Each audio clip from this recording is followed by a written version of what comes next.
Welcome to World is One, Reformers and Rebels. He is a spiritual guru, humanitarian, and an ambassador of peace.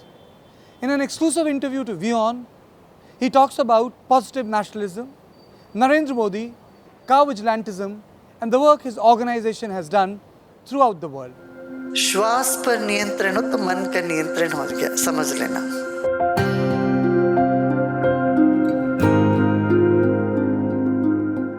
Sri Sri Ravi Shankar's journey started 43 years back when he entered a 10-day period of silence in Shimoga district located in the Indian state of Karnataka. He founded the Art of Living in 1981 as a non-profit organization.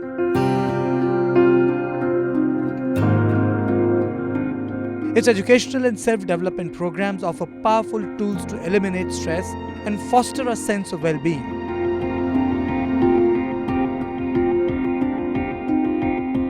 The Sudarshan Kriya, a powerful breathing technique, became the centerpiece of the Art of Living courses.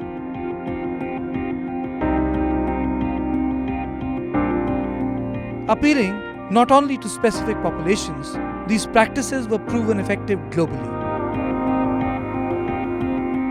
He remains a well-known and sometimes controversial spiritual export of India. Sri Sri Ravi Shankar's organization works both in India and abroad, and its volunteers work both in the cities and villages, taking a wide range of issues like mental health to sustainable development. Your sadness is a thorn of desire stuck in your heart. I'm joined by Sri Sri Ravi Shankar, founder of Art of Living and a spiritual leader of the subcontinent. Sir, let me begin this interview by asking you point blank on an issue which concerns a lot of people and on which a lot of questions are being asked as to why this esteemed organization which you head is refusing to pay the penalty or the fine imposed by the NGT. We have already paid, we have never refused. We have paid with protest because our side was not even heard. The case was never heard.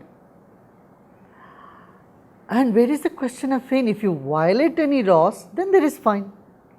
So the court has said again and again, it is a compensation and it is a deposit, not fine. Yes. But the matter will be going to the Supreme Court, sir? No, first the hearing has not happened in the first court. First that will happen, then I am sure the justice will prevail there. Do you believe that this somehow undermines the good work your organization has been Not at doing all. environmentally? Not at all. You have taken up the river cleaning, there are a lot of programs of river cleaning which your organization runs. There are many environmental issues which your organization has taken up. Yes, we have, that's the joke I have said, it's the biggest joke if someone says we are polluting a river. That's impossible. We were the one who worked for Meri Delhi, Meri Jamuna. We took the project to clean the river. 500 tons of leather, jerkins, clothes, all these things we removed from the, about 10,000 volunteers worked for that. We were the last people to pollute that to river Jamuna, So, there are some vested interests who just want to rake up these issues. Other than that, there is nothing there at all, no substance. So, who are these vested interests? Well, that we don't know. Do you believe in hindsight that you got attacked by a section of both media and in civil society just because you had certain political views, you had supported certain political personalities, you had associated yourself with them during elections? Do you feel that you were targeted? Maybe, I don't know. I have no idea. We don't have any idea about it. But one thing for sure, that there are people who are jealous, who never thought this program it could be so big and could take on the whole world, It became like the Olympics in the world, cultural Olympics in the world. No other program was live stream, watched by 1.8 billion people. So naturally there are people who are jealous about this and they somehow wanted to stop it. It's not the Jamuna which was their concern. Their concern was somehow sabotage or stop this program, which they couldn't do. Why do you say that, sir? Yeah, they tried all means. They kept calling the international dignitaries who are coming that they shouldn't come. They were sending petition to Prime Minister, President, everybody asking them not to come. So, it very clearly indicates if they were so serious about Yamuna, just 100 meters from there, there is all the illegal construction that is happening. So many pollutants are being thrown there, toxic substances are thrown into the river. Nobody took care of those things, correct? So, it is very clear that people were not very happy about a big event happening. Or is it because of the fact that that event did not gel with the idea of society which certain section has? You brought in different view, different sense of spirituality, different sense of culture, and maybe a different sense of showing what India is today. Perhaps this, all possibilities are there. One thing is this program drawn people from across the globe. You know, we had a conference of religious leaders, 2,500 religious leaders from all faiths. Grand Mufti of Syria was there, from Lebanon people were there, and it was something that India has to be proud of.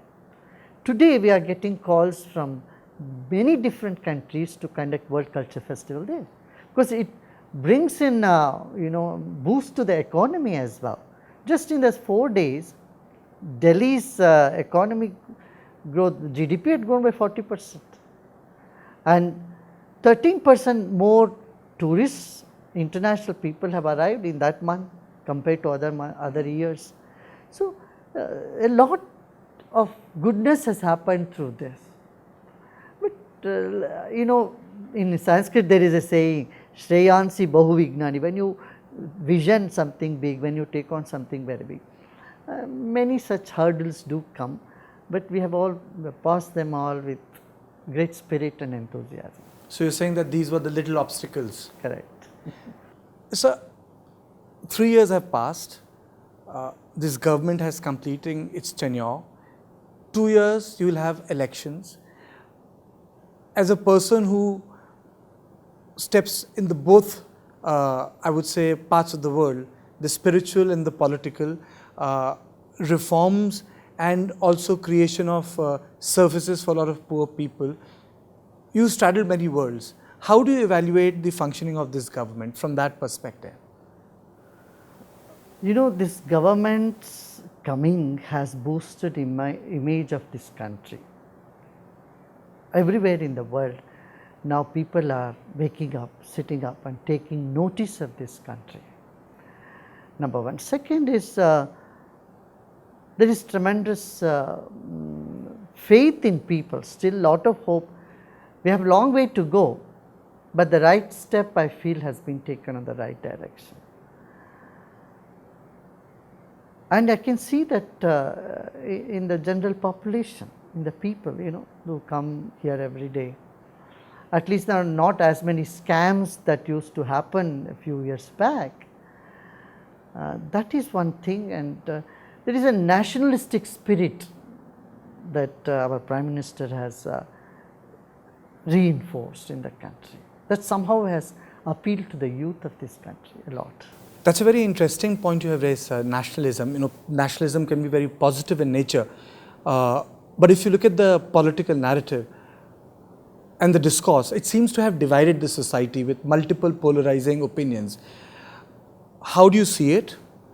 Do you think that nationalism is the glue? Because subcontinent where India resides is a very spiritual place. It gave birth to 4 religions, 4 different ways you can live your life, or even retire from the world.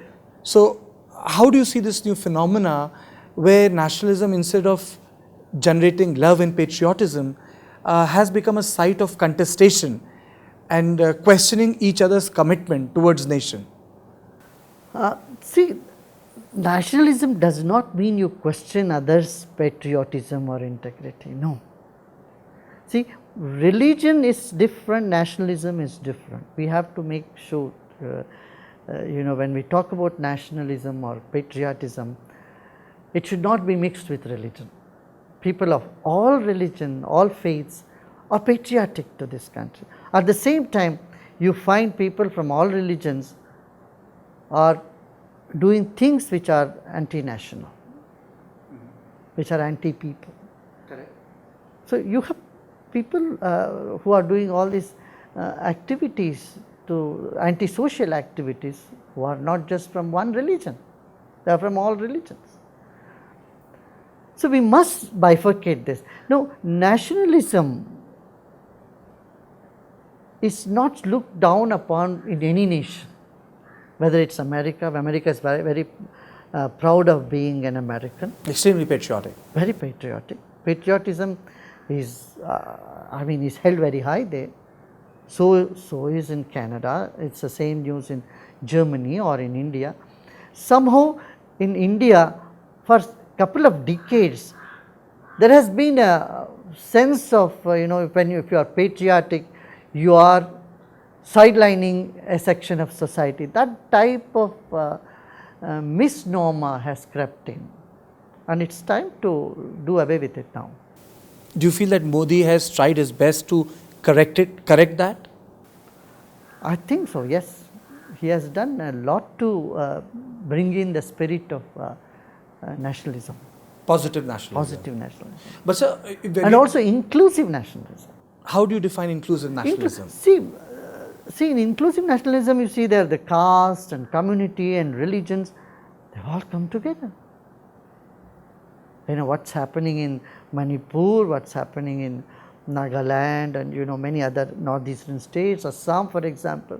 Assam is a very good example, UP is a good example, where all community people are coming together in the vision of development.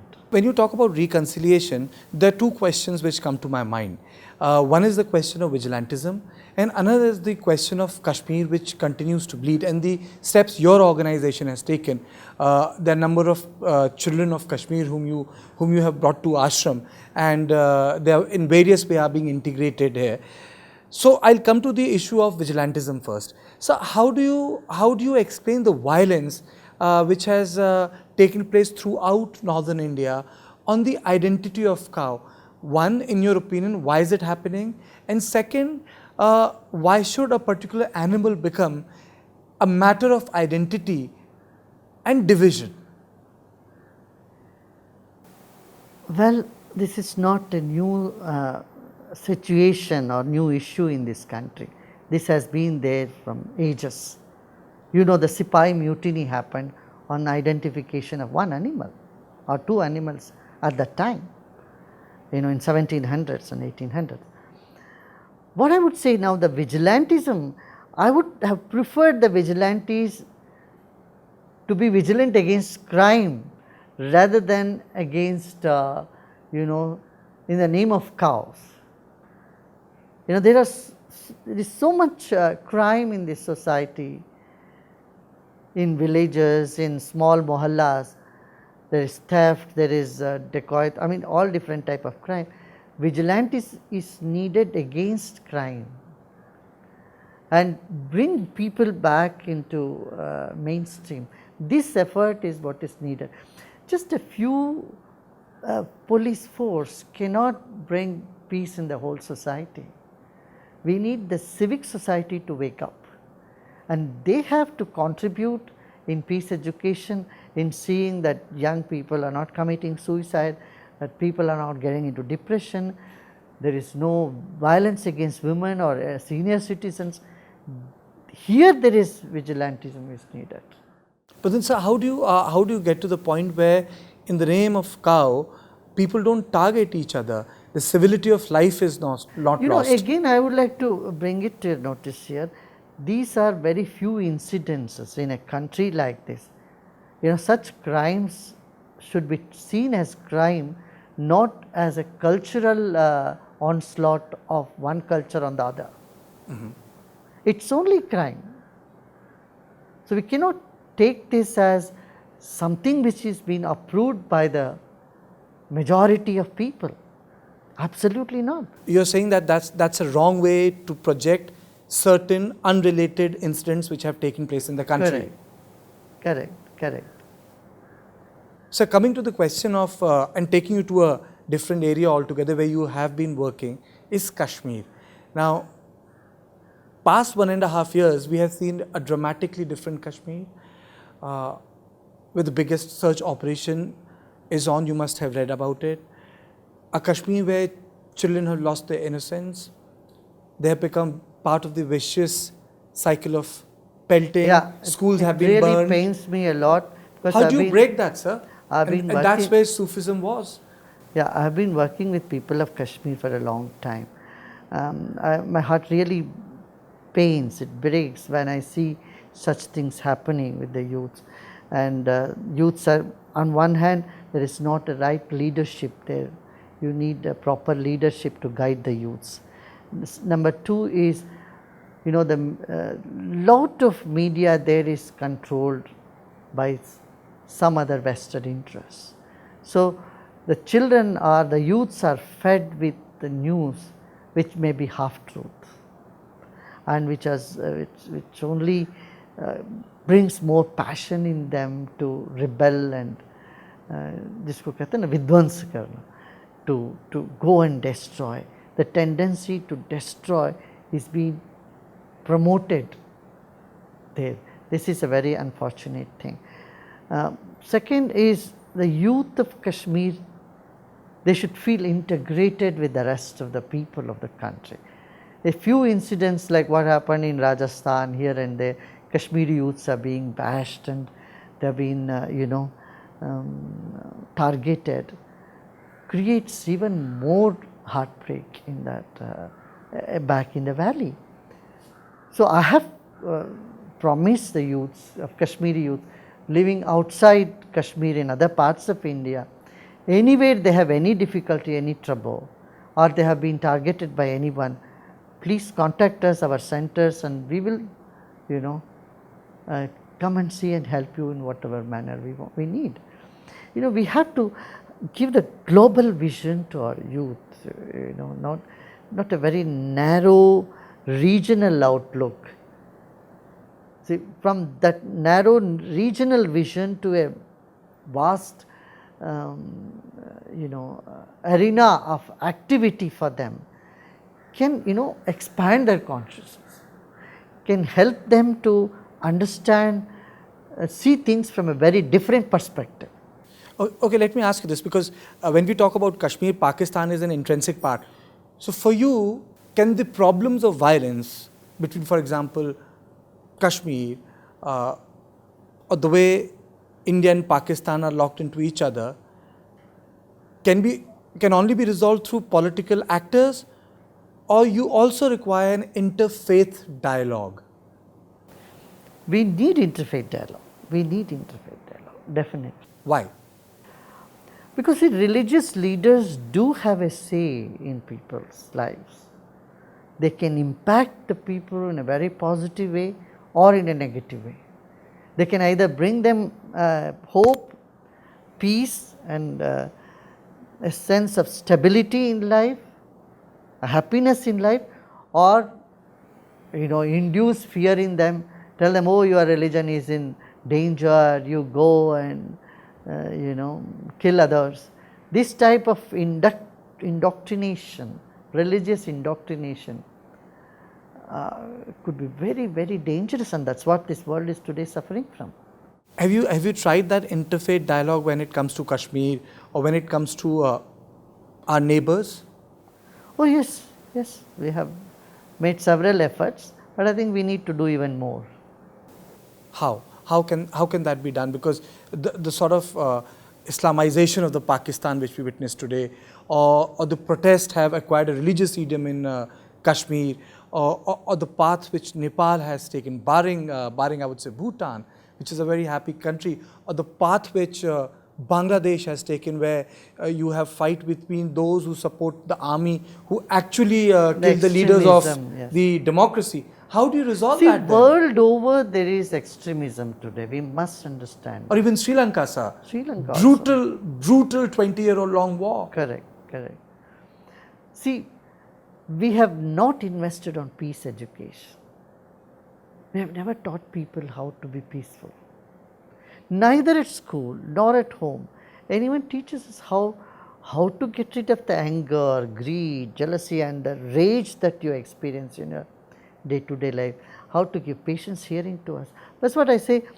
If the world can invest only 1% of what they invest in defense in peace education, the world would be a much better place, far better place. So we have been talking about interfaith dialogue, and you were saying that we must have programs on peace. India looks like an oasis in a very disturbed South Asia, though we have our own problems. But we also have a festering issue.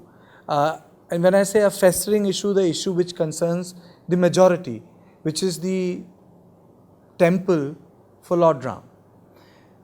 I have two related questions to you on that, sir. One is the temple an issue to be decided by a judicial pronouncement, or it should be a matter of consensus between different faiths which reside in India? See, way back in 2003, I gave a proposal. I said, it's not a matter of the court. It's people, the two communities, when they come together, they can, do a gesture to each other of solidarity, of support, about goodwill, A lot of harmony can happen in society. A lot of goodwill would have come to each of both the communities. There are vested interests everywhere, and who would like to block these? People are willing. I tell you, really, people are willing on both sides to come together, to come to a proper understanding, and build the temple with harmony, with understanding, with a sense of contribution, give and take. This has been my, otherwise it will continue to be a thorn, because it will continue to be a security challenge if communities don't come together and build the temple. So you are saying that if a temple is built in Ayodhya through consensus, it has the capacity to heal the wounds. Correct. But judicial pronouncement on the issue of temple might accentuate that further. The judicial pronunciation would, in that you lose an opportunity to express goodwill to each other. See, the court has given an order and you have to simply follow by that. Absolutely. But if you come from your heart, if you say, okay, I am going to contribute this or give this to a community and gain goodwill from communities, both sides, that could be a very, it's an opportunity to come together. It's an opportunity to heal the wounds. How come we have not been able to realize that opportunity in India? You have done your bit in FARC, it's an example which everyone knows. You have been able to do it abroad in a situation which has been vexed and was there for more than 50 years. But how come this has not happened in India? Sometimes... I'll put it that way. Why did your proposal not taken seriously by the players? Well, there were many political interference also in that. Everybody wanted to take mileage or not allow that thing to happen. But I think now the time is ripe. It should happen now. It should happen. I still have hope, yeah. It has taken more time, but I don't think it will stop. Tell me, sir, in Indian context, there have been a lot of critiques of the religious and spiritual leaders in terms of their participation in political and social sphere. Can ever spirituality be divorced from politics? See, spirituality can never be divorced from anything, any field, any human field of interaction. In sports, you need spirituality, otherwise there will be no ethics in sports. You need spirituality in business, otherwise business will become corrupt. Now, spirituality means what? That which uplifts the spirit, that which brings justice to everybody. What you don't want someone else to do to you, you don't do to others. That is spirituality, isn't it?